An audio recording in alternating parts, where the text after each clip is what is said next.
आज आपकी अपनी पार्टी पीपल्स के राष्ट्रीय अध्यक्ष रामवीर चौहान के द्वारा जाति उन्मूलन कानून को लेकर जंतर मंतर पर धरना प्रदर्शन करके राष्ट्रपति जी को ज्ञापन सौंप कर जातिवाद से मुक्ति दिलाने की बात अपने राष्ट्रीय कार्यालय बुराड़ी के अंदर प्रेस कॉन्फ्रेंस करके कही। जी सर, क्या मुद्दा आज का? सबसे पहले मैं सभी मीडिया बंधुओं का स्वागत करता हूं आपके अपनी पार्टी पीपल्स के राष्ट्रीय कार्यालय पर, और आप सभी लोगों का धन्यवाद करता हूं कि जो दिल्ली में हमारी दिल्ली प्रदेश की टीम ने 35 दिन तक सभी 70 विधानसभाओं में कार्यक्रम चलाया, जाति उन्मूलन कानून के लिए जागरूकता अभियान, जिसमें नुक्कड़ मीटिंगें ली थी और आप लोगों ने भी उसको कवर किया। साथ साथ जो 4 अगस्त 2023 को हमारा जंतर मंतर पे प्रदर्शन था इस इशू को लेकर, मैं उसके लिए भी आप लोगों का धन्यवाद करता हूं कि 4 अगस्त के कार्यक्रम को हमें दिल्ली तथा देश के लोगों ने भरपूर सहयोग किया और आप लोगों के सहयोग से ही ये हमारी बात देश के कोने कोने में पहुंची है। आपके सामने जैसा कि हमने जंतर मंतर में भी बताया था कि ये एक जन आंदोलन का रूप हम इसको देने की कोशिश में है और राजनीतिक पार्टी जन आंदोलन खड़ा करेगी जातियों को समाप्त करने के लिए।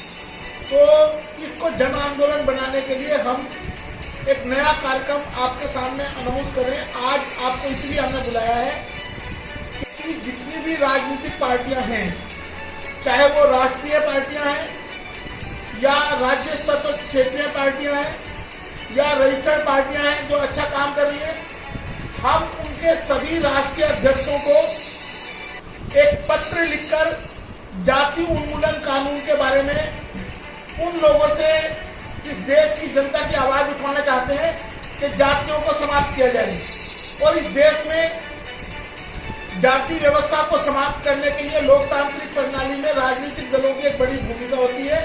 तो आपके अपनी पार्टी पीपल्स देश के सभी राजनीतिक दलों को एक पत्र लिख रही है, उनके अध्यक्षों को। इसके साथ साथ अगर समय दिया गया तो हम देश के प्रधानमंत्री आदरणीय नरेंद्र मोदी जी के साथ भी आपके अपनी पार्टी पीपल्स का एक डेलीगेशन लेके जाएंगे और उनको एक पत्र सौंपेंगे कि वो जाति उन्मूलन कानून के बारे में विचार कर जो हमने राष्ट्रपति महोदय को ज्ञापन दिया है उस पर विचार कर इस कानून को जल्द से जल्द संसद में पेश करें। देश का युवा जातियों को समाप्त करने के बारे में क्या सोचता है? जातियों की यथास्थिति बनी रहे या इस देश का युवा जातियों को समाप्त करने के लिए संघर्ष में साथ आना चाहता है? तो दिल्ली के जितने भी दिल्ली विश्वविद्यालय के 52 कॉलेज है और दिल्ली में डॉक्टर अंबेडकर यूनिवर्सिटी है, साथ साथ आईपी गुरु गोविंद सिंह आईपी यूनिवर्सिटी है, इन सभी यूनिवर्सिटी के कैंपस में आपकी अपनी पार्टी पीपल्स जाएगी और देश और दिल्ली के युवाओं को इसके बारे में उनसे विचार विमर्श करेगी कि आप लोग जाति उन्मूलन के बारे में क्या सोचते हैं। क्या देश का युवा देश की तरक्की के लिए जातियों को समाप्त करने में हमारे साथ सहयोग करेगा? इसमें हमारा ये कार्यक्रम है, चाहे उसमें जेएनयू है, दिल्ली यूनिवर्सिटी है या और जितनी भी बीएचयू है। हम ये कोशिश कर रहे हैं कि देश की सभी विश्वविद्यालयों में इस पे एक डिबेट शुरू की जाए।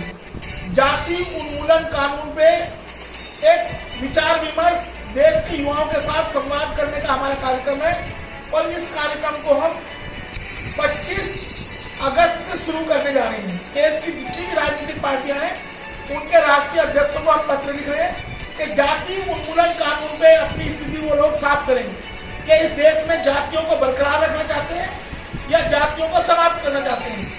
इससे देश के जनता के सामने उनका जो दोहरा चरित्र है कि जातियों को बना के यथास्थिति बना के और लोगों के बीच में बंटवारा करके एक राजनीतिक गोल अचीव करने की जो उनकी मंशा है उसके बारे में देश की जनता को पता चलेगा। हम इस विषय में काम करें, यही आज की प्रेस कॉन्फ्रेंस का मुद्दा है। कैंपस में कुछ लोग हमारे भी संपर्क में हैं, हम डायलॉग विद्यार्थियों के माध्यम से करेंगे। उन विद्यार्थियों के द्वारा ही डिबेट रखी जाएगी। अगर उनको जरूरी उन लोगों को लगेगा तो हम जाकर अपना पक्ष रखेंगे, नहीं तो स्टूडेंट्स के माध्यम से ही हम डिबेट शुरू करेंगे कि जाति उन्मूलन इस देश की जरूरत है या नहीं है।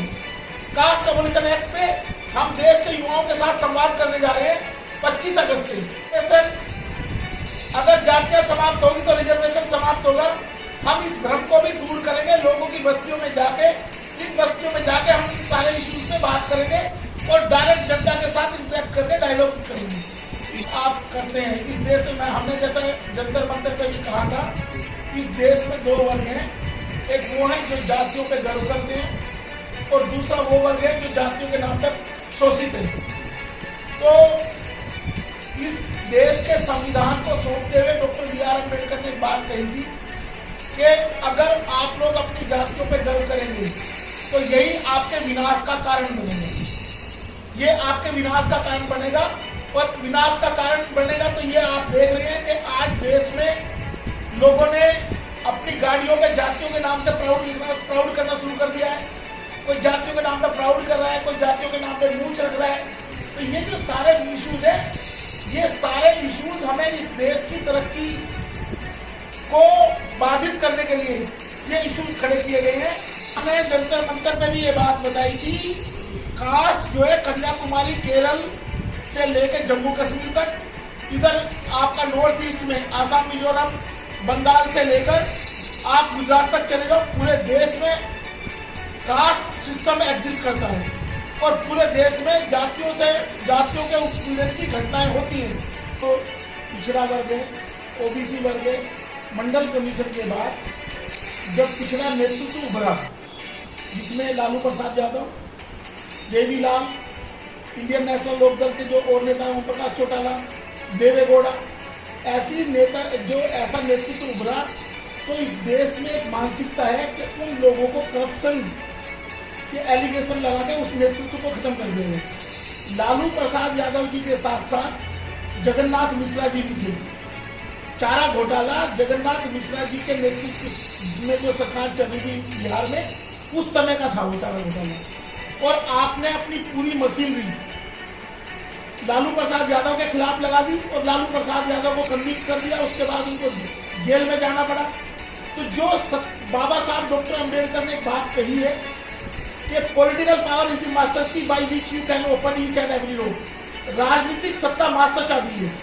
तो ये राजनीतिक सत्ता ही हाई कोर्ट और सुप्रीम कोर्ट की अपॉइंटमेंट करती है। मैं आपको बता रहा हूँ, क्योंकि हाई कोर्ट और सुप्रीम कोर्ट के जजेस की जो अपॉइंटमेंट होती है, जो कोलिजन सिस्टम है, कोलिजन सिस्टम के नाम को क्लियर पहले आईबी करती है, आईबी उनकी इंक्वायरी करती है और उसके बाद होम मिनिस्ट्री में जाता है वो, फिर राष्ट्रपति उसका वारंट इशू करते हैं अपॉइंटमेंट का।